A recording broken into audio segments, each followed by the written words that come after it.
राहुल गांधी को विदेश यात्रा को नहीं जोर धरिला विवाद। 54टी विदेश यात्रा करिसेंती राहुल। 60 कोटी टंका खर्च करिसेंती बोली बीजेपी आनिला अभियोग।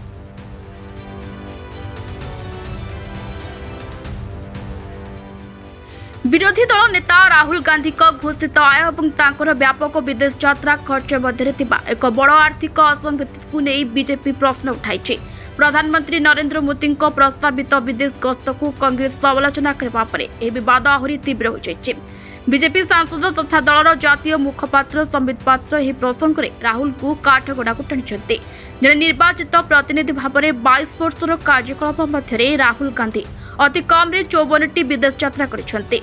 बीजेपी आईटी सेल मुख्य अमित मालवीय द्वारा उपस्थापित खर्च आकलन अनुसार Italy, London, New York, Berlin, Vietnam, Cambodia, Qatar, UAE, Maldives, Bahrain, Singapore, Thailand और ओमान भली राष्ट्र को गांधी यात्रा आनुमानिक 60 कोटी टंका खर्च होइछि बोली बीजेपी अभियोग करिछि।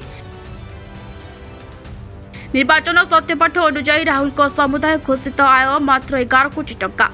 2015 मसीह राहुल को दक्षिण पूर्व एशिया गस्तरे प्राय 4.5 कोटी टंका खर्च होइतिबा अभियोग होइतिबा बेले सही वर्ष तांकर घोषित वार्षिक आय थिला 86.55 लाख। ए यात्रा गुड़िक अर्थ कौन विदेशी संस्था, व्यक्तिगत पांठि किंबा अघोषित उत्सव आसी कि नहीं से नहीं शासक दल प्रश्न करिछि।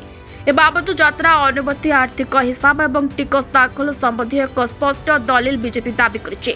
राहुल गांधी अघोषित खर्च द्वारा विदेशी अनुदान नियंत्रण आईन धारा 6, जनप्रतिनिधि आईन, आयकर आईन और लोकपाल व्यवस्थार उल्लंघन होइतिबा कहुछि। या सहित राहुल गांधी सुरक्षा दायित्व थिबा सीआरपीएफ 2025 सेप्टेम्बर 10 एक रिपोर्ट को बीजेपी दर्शाई, जो इटाली, दुबई और कतर समेत 6टी अघोषित विदेश यात्रा विषय में उल्लेख रही।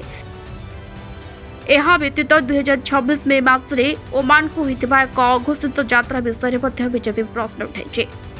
Bureau report, Satyakam news 24।